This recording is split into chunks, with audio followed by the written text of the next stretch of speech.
In the mountains of Norway, a terrified Sarah is running away from something. When she can't hear anything, she stops to catch her breath, but a monster appears close to her, so she has to start running again. She's about to reach her cabin, only to accidentally trip and roll down a hill, which leaves her severely wounded. At that moment, the monster catches up to her and kills her.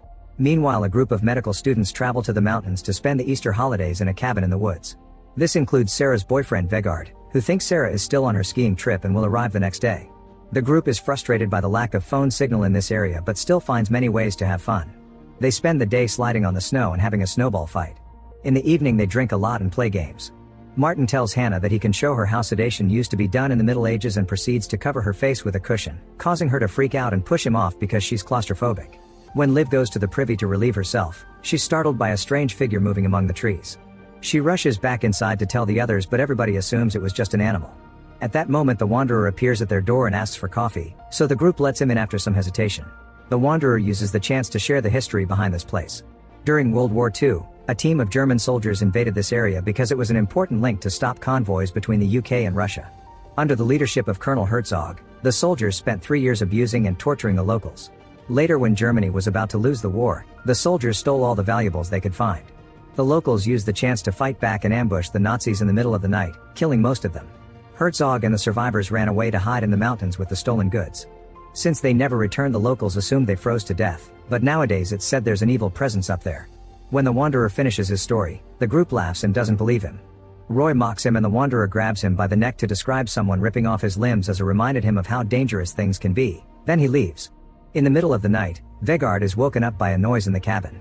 He sees someone hiding something under the floorboards and thinks it's Sarah, so he follows her while calling her name. He ends up outside, where he finds Sarah bleeding through her mouth and nose. At that moment, Vegard wakes up and realizes it was just a nightmare. Meanwhile, the Wanderer is having dinner in his tent when he hears a noise. After grabbing his gun, he comes out and looks around with his flashlight. He can't see anything but can hear the same strange noise. Suddenly, a monster appears and slashes the Wanderer's throat. The man runs to hide in his tent, but the creature follows him to finish him off. The next morning, Vegard decides to leave on a snowmobile to look for Sarah. Since he has a bad feeling, he tells the others to get help if he isn't back by tomorrow. After a few hours of searching, Vegard stops to take a break and notices a tent nearby. He takes a look inside and is horrified to find the Wanderer's body with all his intestines out. There also are bloody footprints in the snow, so he starts following them, hoping they'll take him to Sarah.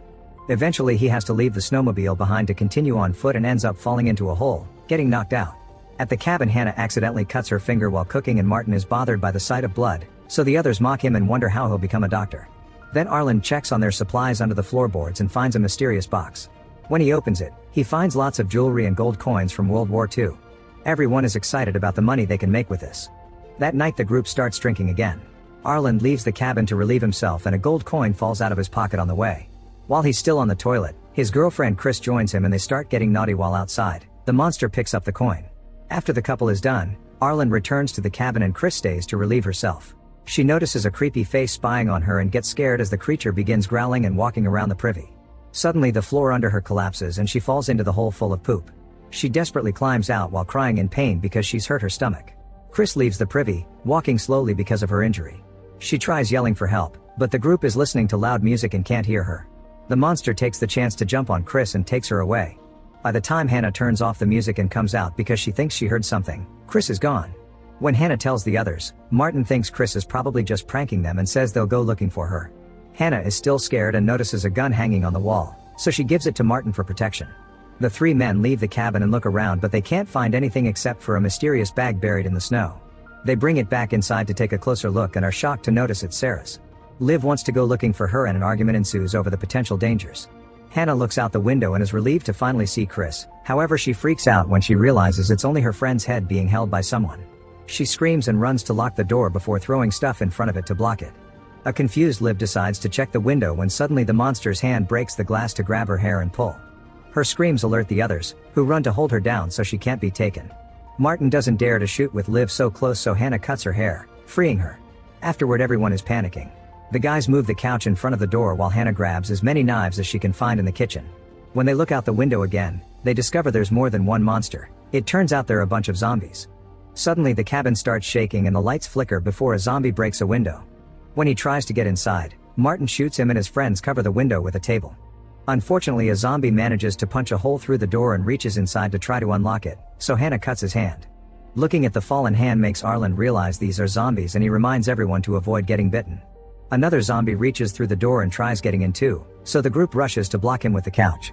Only a terrified Arlen stays back, making it easy for a zombie to grab him through the window. His friends rush to hold him and keep him inside, but another zombie appears behind Arlen to insert his rotting fingers into the boy's mouth and eyes. After lots of crushing and pulling, the monster manages to tear Arlen's head open. As the brain falls to the floor, the zombie takes the body away. The rest of the group survives until morning and agree to leave in the cars, which are at the base of the mountain. Roy and Martin go outside and start making noise to act as bait while Liv and Hannah sneak out to go looking for the vehicles. No zombie appears to attack the boys, so they assume the creatures hate sunlight. Meanwhile, Vegard finally wakes up in the hole, which turns out to be part of a cavern. He finds a weak spot in the snow that he can get through and returns to the surface. After making a torch with a few things from the snowmobile, he gets back into the hole and starts exploring the cavern. There are open graves in the ground, lots of guns, and even a Nazi flag that confirms the Wanderer's story. This means the zombies are the Nazi soldiers from the war. Vegard continues to look around and is horrified to find Sarah's head among the helmets. Suddenly a zombie appears behind him, so Vegard punches him to bring him down. The zombie quickly hits back and throws Vegard out of the cavern. Then he tackles Vegard to the ground and tries to stab him with a knife, so Vegard quickly disarms him. This only causes the zombie to start punching him before biting Vegard's arm. However, since he has so many layers of clothing because of the cold, the zombie only chews fabric. The creature then headbutts Vegard and tries to bite his face, only for Vegard to bite him first. Then he pushes the monster off and beats him up with his own helmet to bring him down. When Vegard falls to the ground, another zombie reaches through the snow under him and Vegard has to quickly dodge. The zombie comes out and hits Vegard, leaving too close to the edge of the cliff. Vegard then breaks a piece of wood on the zombie's head, but the helmet protects him and the zombie responds with a punch. Then Vegard finds the other fallen knife and throws it right at the zombie's eye before kicking him against a tree, making a branch stab him to death and bring his intestines out. At that moment the first zombie wakes up and tackles Vegard off the cliff, so Vegard grabs the second zombie's intestines to avoid falling into the abyss. As they hang off the edge, the zombie uses the chance to bite Vegard's neck. After screaming in pain, Vegard begins headbutting the creature until it falls. In the forest, Hannah and Liv are still running, but they have no idea of where they're going. As they discuss their options, a zombie appears behind them and starts chasing them. Hannah hides behind a tree and waits for the right moment to hit the zombie to bring him down, then she stomps on his head to crush it. Sadly, more zombies appear and run after Liv until they manage to knock her out. Minutes later, Liv wakes up and is horrified to find the zombies eating her organs. With her last breath, she activates the grenade in the zombie's belt, killing all the zombies near her and dying in the process. The noise and the smoke are seen by Hannah but also by the rest of the zombies, including their leader Herzog. When the creatures start searching the forest, Hannah hides on top of a tree and startles a bird that starts making noise. She hits a few times to kill it, but it's too late, the noise has given away her location. A zombie begins climbing the tree and Hannah throws the dead bird at him, but it does nothing. Then she grabs a branch and jumps off to land on the zombie below, stabbing him in the face to kill it. The second zombie also jumps off the tree and begins chasing Hannah through the woods until he corners her at the edge of the cliff. As he gets closer, Hannah begins stomping on the ice until it breaks and they both end up falling into the abyss. Minutes later, Hannah wakes up and finds herself buried in the snow. After lots of effort, she manages to come out, only to discover the zombie is alive too. Since he's also buried, Hannah easily kicks his head to kill him. Meanwhile, Vegard manages to get back to his snowmobile and stitches his wound using a fishing hook. Then he takes a machine gun from the Nazi stash and takes off. A zombie tries following him, but he's brought down by a branch. In the cabin, Martin is pushing the zombies off the window while Roy finishes a Molotov bomb. He tries tossing it at the enemy, but he fails and hits the wall instead. As the wood catches on fire, Martin tries calling the emergency line, but they hang up because they don't believe his crazy story. They run out of the cabin and safely make it to the neighboring shack, where they find a bunch of tools.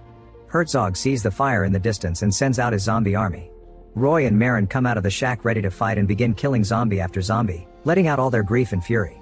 No matter how many they kill though, more creatures keep coming and they aren't sure if they can win this battle. At that moment, Vegard arrives and opens fire with a machine gun, bringing down all the zombies in just seconds.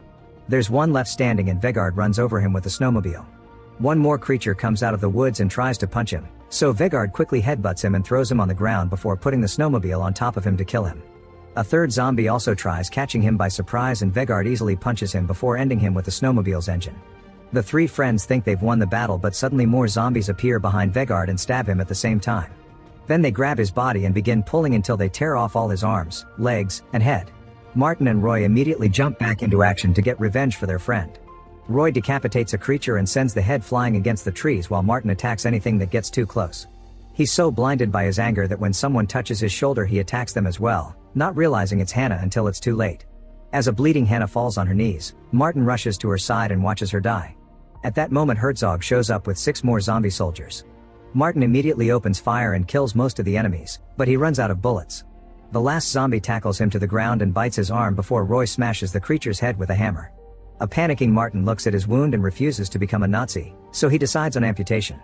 After using the chainsaw to do the job, Martin seals the stump by burning it. Unfortunately, this is all for nothing because a zombie emerges from the snow and bites his groin. Martin kicks him off and stomps on his head to kill him, but he refuses to choose amputation for his member. Suddenly Herzog lets out a loud roar and an army of zombies begins emerging from the snow. Roy and Martin start running away as the zombies chase after them. Roy accidentally gets stuck in some branches and the enemy catches up to him, hitting him in the head and slashing his stomach. As Roy steps away, he discovers his intestines are stuck in a tree and curses before falling dead. Herzog comes closer to take a watch from Roy's body, which makes Martin realize he wants the old treasure. After pushing 2 zombies off him, Martin runs back to the cabin, which is completely burned down. He searches the ashes and finds the box right before Herzog appears with his army. Martin gives them the box and walks away without being attacked again. By the time night falls, Martin is exhausted, but he finally makes it to the base of the mountain and finds his car. He searches for the keys in his pocket and notices a coin falling out. Herzog then appears at the window and breaks the glass to attack.